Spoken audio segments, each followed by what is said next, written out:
La palabra deuda empieza a ser habitual en aquellos años.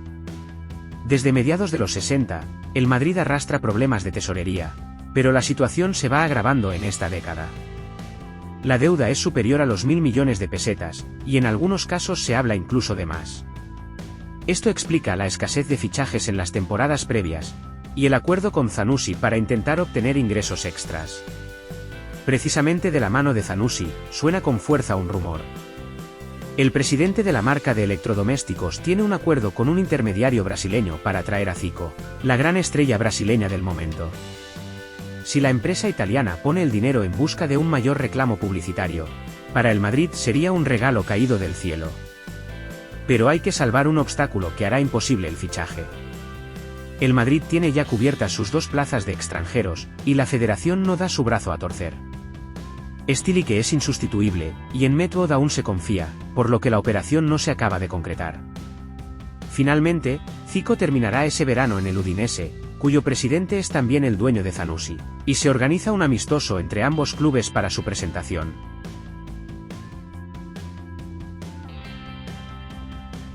Tras la frustrante temporada anterior, y después de los 5 subcampeonatos, Alfredo Di Stéfano comienza su segundo curso al frente del equipo con ilusiones renovadas, y con la esperanza de que este año el equipo rompa en campeón. De Las Palmas llega el delantero Julio Suárez, pero el fichaje estrella es el talentoso y creativo centrocampista del Anderlecht, Juan Lozano, un sevillano emigrado a Bélgica en su infancia y que era seguido por numerosos equipos europeos. En 1980 llegó a probar con el Barcelona. Bélgica ha intentado nacionalizarlo para su selección antes del Mundial, pero las estrictas leyes belgas lo impidieron. El Madrid vuelve a hacer un esfuerzo económico, y el fichaje del hispano-belga supera al de Cunningham como el más caro de la historia, pero no daría el resultado esperado. Lozano era un organizador muy técnico, pero frío y poco disciplinado, que no terminó de triunfar en el Real Madrid. La pretemporada comienza en Italia, donde se incorpora al primer equipo Bernardo, que asciende del Castilla, y se va a convertir sorpresivamente en titular habitual en las primeras jornadas. Es un centrocampista combativo, de gran despliegue sobre el campo que deja muy buenas sensaciones.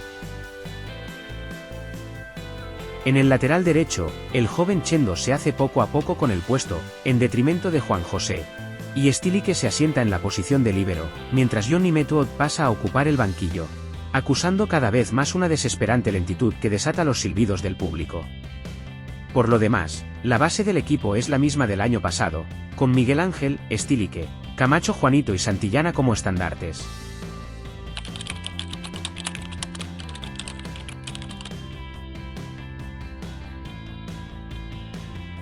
La primera decepción de la temporada llega en la Copa de la UEFA, con la temprana eliminación del Real Madrid en la primera ronda, a manos del Sparta de Praga. En Checoslovaquia se cae por 3-2, aunque no es un mal resultado fuera de casa.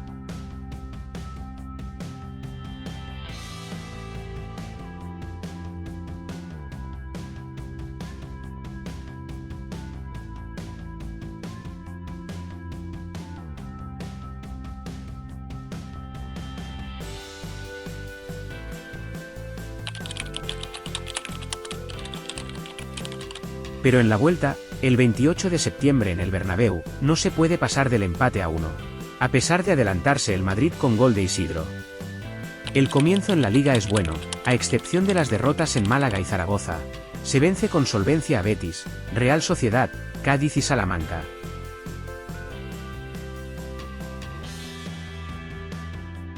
Y posteriormente al Barcelona en el Camp Nou por 1-2, goles de Juanito y Santillana.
En la jornada siguiente se gana al Atlético de Madrid por 5-0.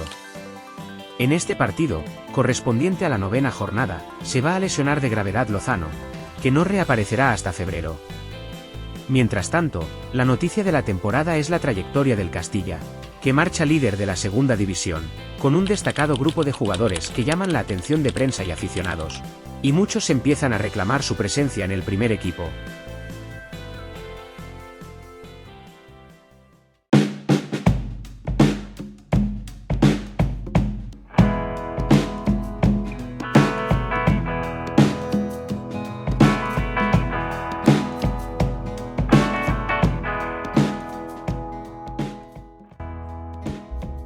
El lunes 14 de noviembre de 1983, el diario El País publica un artículo a página completa, firmado por Julio César Iglesias, una de las plumas más reconocidas del periodismo deportivo español. Lleva por título Amancio y la quinta del buitre. La sensacional temporada del Castilla quedaba reflejada en el artículo, que destaca por encima de todos a 5 jugadores. En el texto, el autor juega con el concepto de quinta, entendido como un conjunto de personas pertenecientes a una misma generación, pero además con la expresión quinta velocidad, que le atribuía a Butragueño, y que estaba de moda en los nuevos vehículos de la época. Para redondear la cábala, la quinta, la componían 5 jugadores. El apodo de El Buitre se deducía del apellido del más especial de ellos, Emilio Butragueño. La quinta de El Buitre había nacido oficialmente, y muy pronto la expresión de Iglesias hizo fortuna, y se instaló para siempre en la historia del fútbol. 20 días después, Di Stéfano hace debutar a sus 2 primeros integrantes. La quinta de El Buitre trascendió más allá del ámbito futbolístico, hasta convertirse en un fenómeno social. Su estilo, su descaro, su juego de combinaciones y paredes, representaban un soplo de aire fresco en un fútbol que se había vuelto excesivamente tacticista y brusco. Por aquellos años, en Madrid latía con fuerza un movimiento sociocultural que había nacido en la transición, la movida madrileña. Una nueva generación de jóvenes inconformistas, creativos y rupturistas con lo establecido, que tenía su mayor repercusión en la música, pero también en la literatura o en el cine. Ellos se convirtieron en la versión deportiva de esa vertiente creativa e innovadora, que iba a vivir también en el fútbol una irrupción de talento inesperado, que cambió la tendencia e hizo desarrollar un gusto nuevo, por un fútbol de toque y mayor sutileza.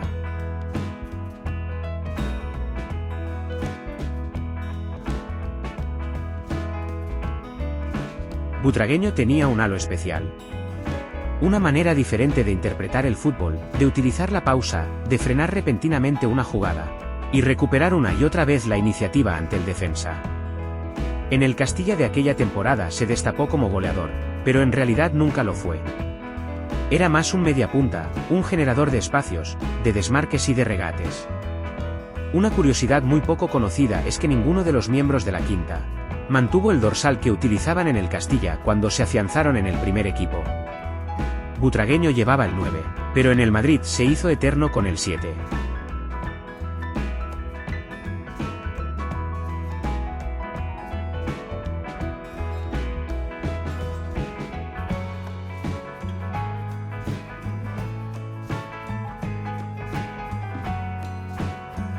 Sanchís era un centrocampista infatigable, técnico y eficiente al mismo tiempo, especialista en la recuperación y con mucha llegada a gol, y un buen remate de cabeza. Solía llevar el dorsal 6.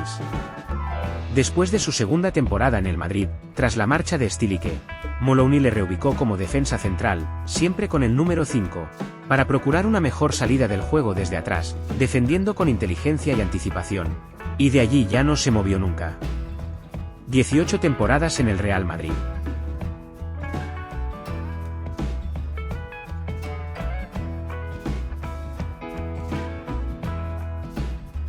Rafael Martín Vázquez, quizá el más técnico y elegante de todos, un centrocampista ambidiestro y exquisito. En sus comienzos era un jugador más fino y rápido, veloz en la conducción y en el regate.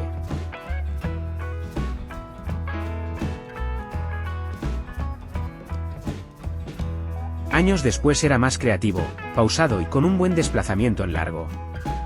A pesar de su prematuro debut, le costó más entrar en el 11 titular en las temporadas sucesivas, y cuando por fin triunfó plenamente, salió del club con destino a Italia. Volvió, pero ya nada era lo mismo. En el Castilla solía llevar el 8, volcado a la derecha. En el Madrid fue más habitual con el 11 y jugando por la izquierda.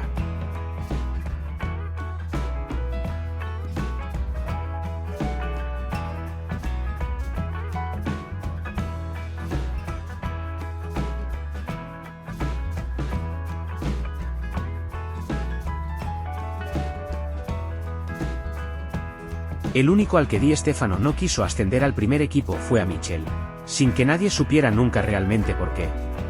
Era el cerebro del Castilla, el 10. Centrocampista organizador y líder natural de aquella generación. Amancio lo subió inmediatamente en la siguiente temporada y se quedó para siempre, pero con el 8, como uno de los mejores centrocampistas de banda derecha de la historia del fútbol.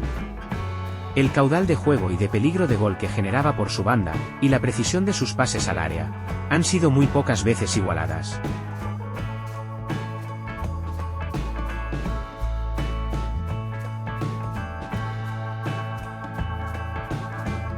Miguel Pardeza era un delantero hábil, escurridizo, con ciertas similitudes con Butragueño, quizá más de las necesarias para su desgracia. Precisamente por esa duplicidad en el puesto tuvo más difícil entrar, y el fichaje de Hugo Sánchez en el 85 se lo puso imposible. Desde varios años antes, recién llegado de Huelva, era una de las mayores promesas de la cantera. Asumiendo la evidencia de no poder luchar con el buitre por un puesto, se fue al Zaragoza, según sus propias palabras, porque no podía luchar contra un mito. En el equipo aragonés triunfó plenamente. Alcanzó la selección española y disputó el Mundial de 1990. Fue el único jugador de la quinta no madrileño, y el único que no desarrolló su carrera en el Madrid.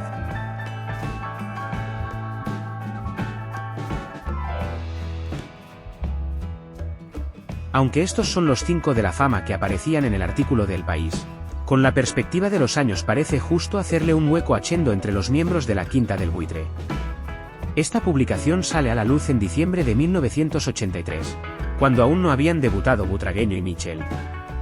Pero ya incluían en una terna a Chendo, con Sanchís y Martín Vázquez. Por trayectoria es indiscutible, Chendo subió con ellos, apenas unos meses antes. Estuvo en todos los éxitos de la quinta como titular en el lateral derecho, y en más o menos las mismas temporadas. La habilidad de Pardeza llamaba más la atención en aquel primer momento, pero la realidad posterior otorga a Chendo un puesto preferente en la historia de aquella mítica quinta. La liga continúa, y los partidos del Castilla llevan cada vez más aficionados al Bernabéu. El 4 de diciembre, en la Condomina de Murcia, Di Stéfano se decide, y va a dar la alternativa a 2 de ellos, ambos titulares y con 18 años. Rafael Martín Vázquez y Manolo Sanchís. Se vence al Murcia por 0-1, y Sanchís hará el único gol tras una dejada de cabeza de Juanito.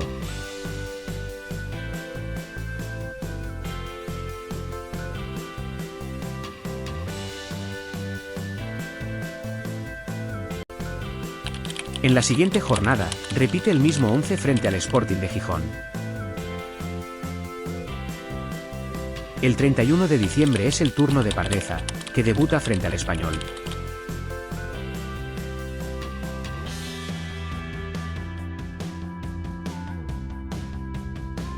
Y el 5 de febrero de 1984 lo hará Emilio Butragueño, máximo goleador del Castilla y de Segunda División, en un debut mágico frente al Cádiz en el Ramón de Carranza. Al descanso perdía el Madrid 2-0, y Di Stéfano decide dar entrada a Butragueño, con el número 14 a la espalda. En el minuto 60 consigue marcar el 2-1, y posteriormente estrella un remate en el palo. En el minuto 87, Gallego hace el 2-2 a la salida de un córner, y un minuto más tarde, de nuevo Butragueño marca el 2-3 aprovechando un rechace en el área.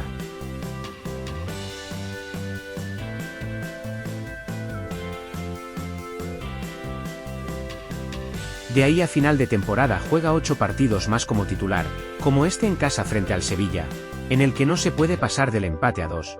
Pero ya se aprecia la influencia decisiva del buitre en las jugadas de ataque.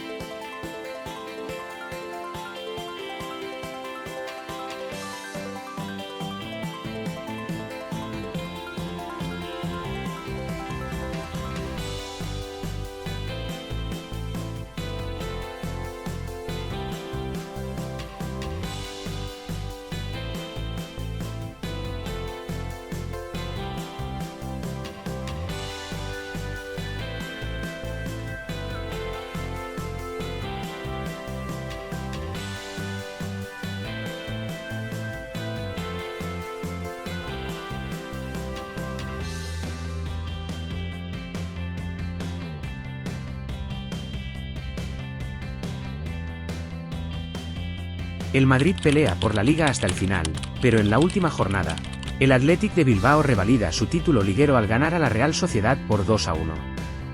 El Madrid termina en segunda posición, empatado a puntos con el campeón y un solo gol de diferencia en el gol a verás que decide el título. Otra vez Di Stéfano deja al equipo a las puertas del campeonato de Liga. También el equipo bilbaíno había sido unos días antes el verdugo madridista en la competición de Copa.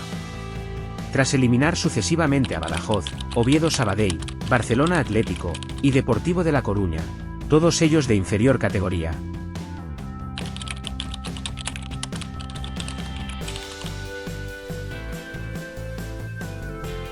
El Madrid recibe al Athletic de Bilbao en la ida de semifinales, venciendo los vascos 0-1 gracias a un gol de Urtubi de penalti.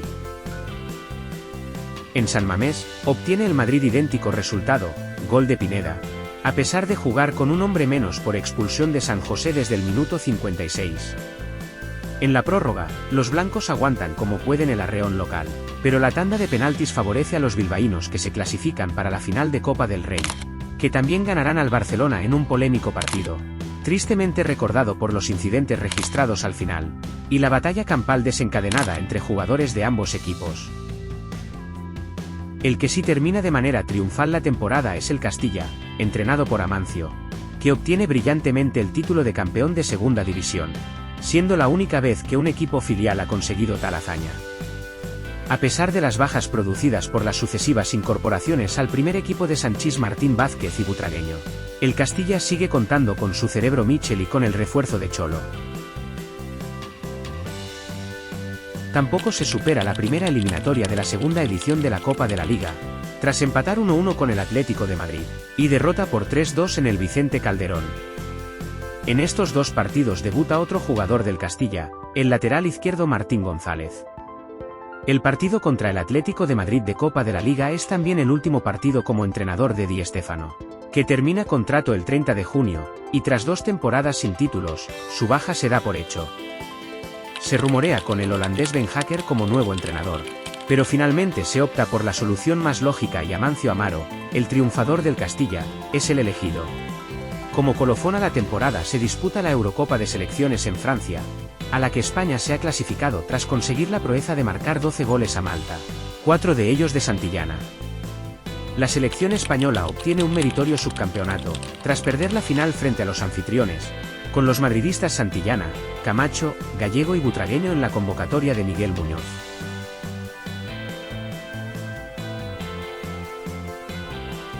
Aquella temporada 1983-84 acabó sin títulos para el Madrid, pero sus aficionados vislumbraban un futuro esperanzador, ilusionante. Algo diferente parecía que estaba a punto de pasar alrededor de aquellos chicos en los próximos años.